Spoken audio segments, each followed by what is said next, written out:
The next area of self-custody, self-sovereign identity and compliant DeFi is coming. Why is this important for the industry and what solutions help us get there? Well, we'll get into this particular thread. It comes from Elijah Rashid, who is actually Rashid Ajaha, sorry, who is the CEO and founder of what? Allianceblock, right? So keynote presentation, of course, brought to you from the official Allianceblock. So this is not just some run-of-the-mill. Let's get into this about this next era of self-custody, self-sovereign identity, and compliant DeFi. So I'm going to blow this up for you guys. It says blockchain technology did not fail users. It was some malicious players behind it. Right. This is the key takeaway. Do not get it twisted. When it comes to people fudding the living heck out of crypto, what are they really fudding? It comes from mainstream media. Typically speaking, it doesn't really come so much from the likes of community-driven news, right? There's a big, huge narrative when it comes to mainstream and community-driven news. Community-driven news, like us and so on, will give you the real news, give you blockchain use cases, talk about, for instance, not even about blockchain, talk about the likes of quantum overledger and so on. Yes, it's the ALBT, but the key thing is the technologies. That's the key takeaway. We should never want to suppress the technology. If anything, if we're going to track something, track the activity of the bad players, right? Try to track or suppress the technology of good players. So the industry needs solutions that promote the use of self-custodial wallets, privacy first technology, and are adaptable to incoming regulatory and compliance frameworks. You see that some of that right here. It mentions some of this, for instance, the importance of self-custody, self-sovereign identities and compliance. Lack of self-custody, users are reliant on centralized exchanges for custody of their assets, minimal privacy, lack of compliance. Why does this all matter? Because if anything, what matters is that, look at this, blockchain technology did not fail. The players behind them did. Users and institutions are at the mercy of actors in terms of custody over their funds and adherence to compliance and regulation. But the key thing is this. When it comes to Allianceblock and what they provide, I think you're going to start seeing more and more of this utility start happening at widespread adoption. For instance, like a passport, you're going to start seeing more and more people, or I should say people, but like, for instance, different airports of the world, other countries and so on, adopt this particular technology. And when we talk about utility being used, I think Allianceblock definitely stands out. What I want to show you also is this right here. The Meta NFT standard introduces mutable, extensible, composable NFTs that are flexible, scalable, and sustainable. These particular NFTs are what?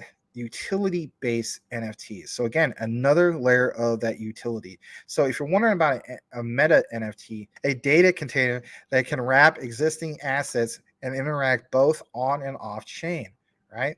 Pretty cool stuff.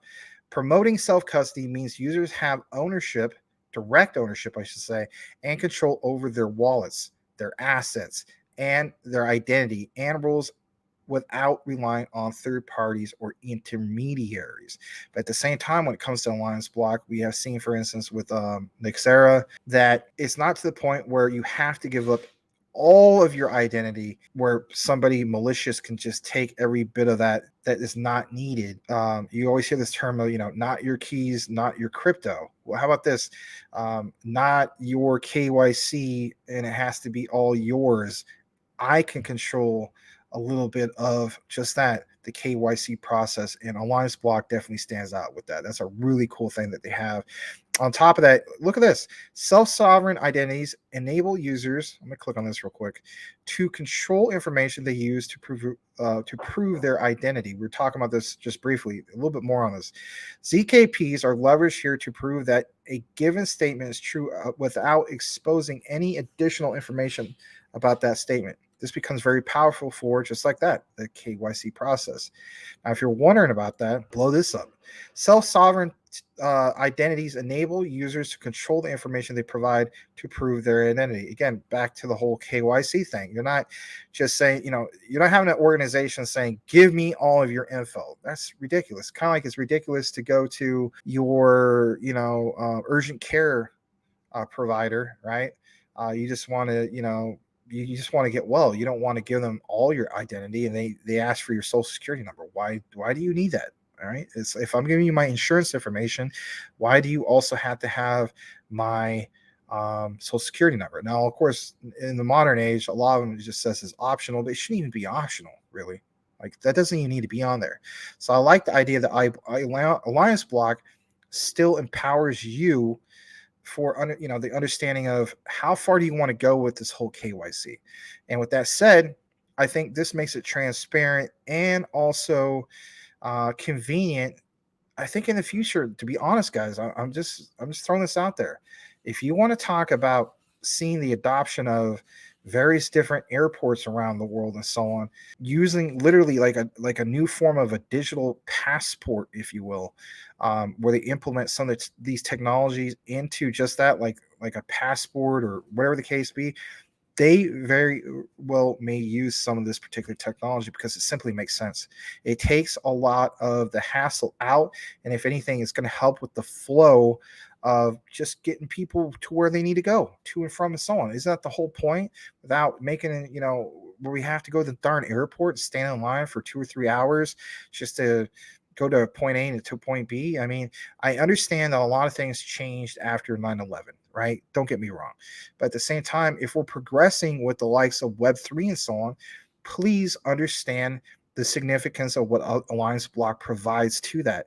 I think this is what really also helps them stand out. Again, another layer of their utility. It's simply awesome. It's really, really impressive.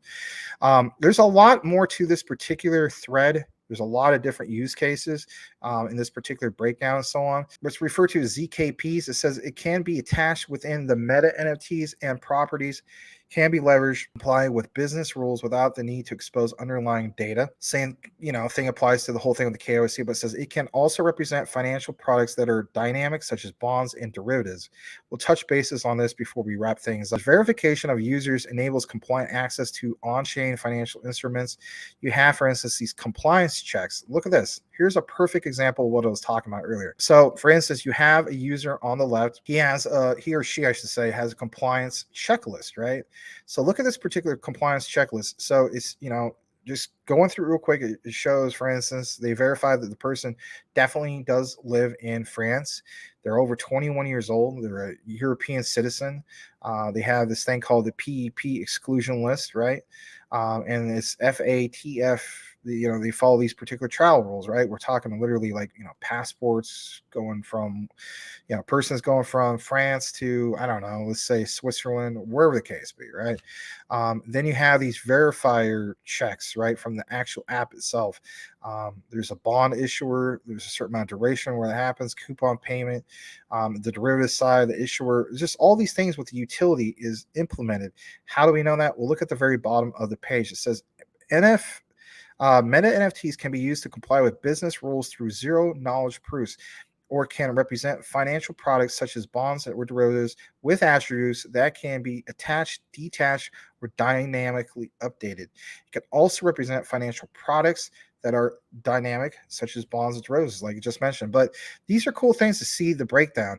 I think, if anything, as this progresses more further, and we have something that goes from these early stages of this particular quote unquote app, again, the adoption of this is a solid utility. I think, if anything, this is why a lot of you guys who own ALBT, I just got into it this morning, by the way, are so excited about ALBT, because again, this is just one layer of the many layers of utility. Maybe that's why you guys keep referring to it as this, the younger cousin or little brother of Quant, because as we know, when it comes to Quant has multiple layers of utility. And what stands out with this, again, it has quite a few layers of utility in its own right, right? So it's not just one particular area, it's quite a few. Thank you so much for watching, guys. If you have not yet subscribed, do yourself a favor and subscribe for more information on the ISO 222 compliant tokens, and hit the notification bell to make sure that you are aware of the new videos when they come up. Max and I cover these ISOs, and we also have a live show every single night at 9 p.m. Eastern Standard Time. Make sure you tune in for that. You won't want to miss it. Thanks again, and we will see you on the next video.